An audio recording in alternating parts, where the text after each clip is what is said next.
Kamara akubali aishe Simba afanyiwa upasuaji, ambapo imeelezwa kwamba hatimaye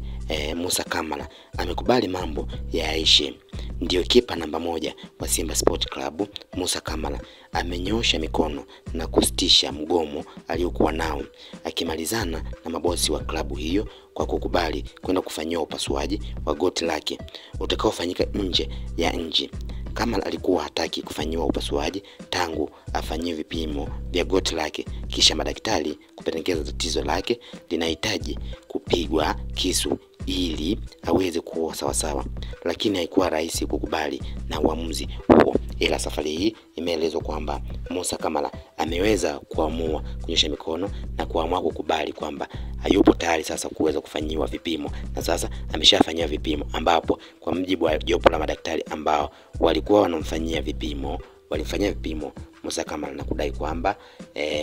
ana matatizo kwenye goti, hivyo atatakiwa afanyiwe upasuaji. Wakati huo yeye akiwa hahitaji kufanyiwa vipimo, basi ilimlazimu aweze kufanyiwa vipimo hivyo na kuweza kukubali kupasuliwa, na huku ikielezwa kwamba kwa vipimo ambavyo ameweza kufanyiwa ilitakiwa aende akapasuliwe nchini Morocco, huko ambako kuna wataalamu ambao wanaweza kumfanyia vipimo hivyo, ambavyo baada ya kuumiwa Musa Kamara ilimlazimu aweze Simba kumchukua golikipa Yakubu Sulemani kutokea timu ya JKT Tanzania, ambako mpaka sasa anaonekana ndio golikipa namba 1 baada ya Musa Kamara kukosa kwenye langoni kwa muda wa kipindi kadhaa hivi. Kwa sasa Musa Kamara ameweza kukubali kuweza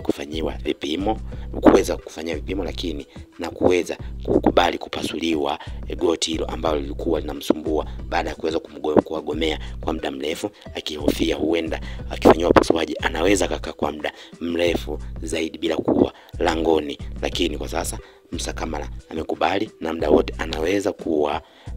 safi.